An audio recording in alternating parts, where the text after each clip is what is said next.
আসসালামু আলাইকুম। তো আমি আগের পার্টে আপনাদেরকে কফটা বসানো দেখিয়ে দিয়েছি। মেশিনের মধ্যে কিভাবে প্যানেলটা বসাতে হবে সেটা আমি দেখিয়ে দিয়েছি।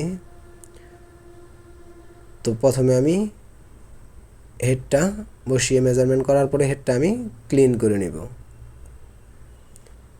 ক্রিস্টাল এবং হেড দুটোই আমি ভালোভাবে ক্লিন করে নেব, যাতে এটা থেকে কোনো ময়লা আমার বন্ডিংয়ের মধ্যে না আসে।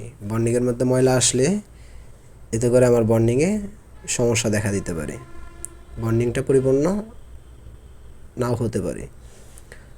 তো এখন আমি ক্লিন করার পরে ভালোভাবে বসিয়ে নিই।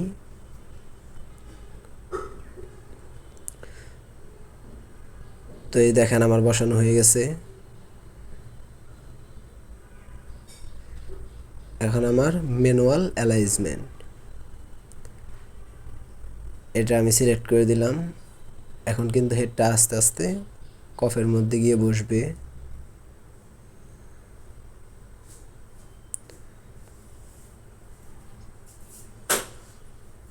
আমার হেডটা ঠিক জায়গায় সেট হয়ে গেছে।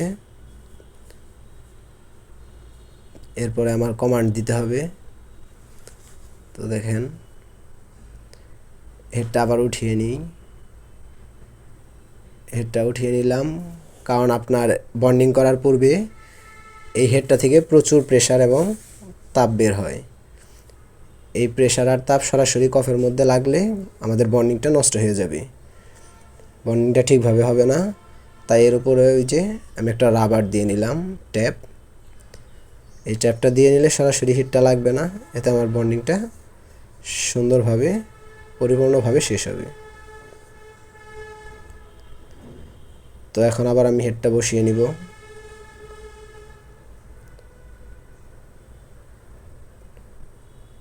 আমার হেডটা বসানো হয়ে গেছে। যেহেতু পিসিবি বন্ডিং দিচ্ছি, আমি এই যে পিসিবি বন্ডিং এটা চেপে দিলাম, প্লাস ম্যানুয়াল অ্যালাইজমেন্ট। আমার বন্ডিংটা চলছে। তো উপরে দেখেন এই যে প্রেসার দেখাচ্ছে,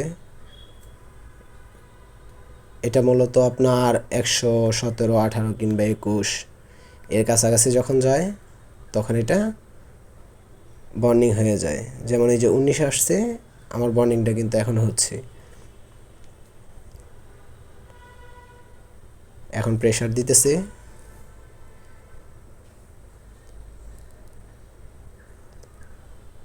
এই যে দেখেন আমার বন্ডিংটা কিন্তু করা শেষ। আমার হেডটা অটোমেটিকলি উঠে গেল, বন্ডিং শেষ।